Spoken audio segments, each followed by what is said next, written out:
ways is to drink what we call ionized water. Ionized water. And alkalized water. There's a machine, there's a few different brands that do them, and this machine will take the acid out and will alkalize your water, so when you drink it, what happens is your body starts to flush itself out. Does that make sense? Okay? Now I drink ionized water, and I'm going to give you something. I want you to write this down. Okay? If you can't drink ionized water, at the very least I'll tell you how to do it. But you want to put your water in a glass bottle.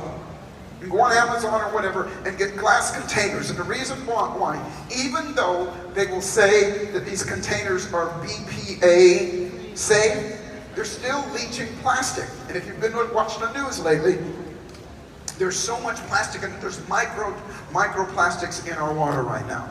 And they used to think it would pass through us harmlessly. It's not the case anymore. It's making people sick all over. There's a reason why cancer is on the rise. There's a reason why all these diseases are on the rise. It's the stuff that's out there. Does this make sense? Now there's a machine, like I said, it's called a ionizer. Now everybody look up here for a second. Water is H2O. There's three molecules, hydrogen and oxygen. That's what makes water.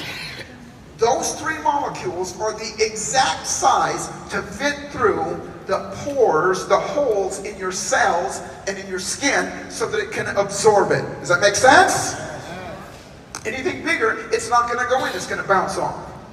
But when you let water sit, or there's any toxins in it or anything in it at all, they clump together and the molecules are bigger and they don't absorb into your system. Raise your hand if that makes sense. So you can drink water all day long and very little of it is going to get absorbed into you, and water is the second most important thing that you do. Breathing is first.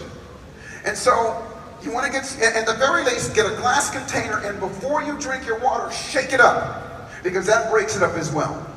At my house, I have three of them. I've got water ionizers, and an ionizer breaks it up and puts it in its natural state. Filters the water, so at the very least get yourself a water filter. If you can afford it, if you want to do it, get yourself an ionizer. I encourage you to do it, because what it does is it makes the water that you drink and it hydrates you. Does that make sense? Yes.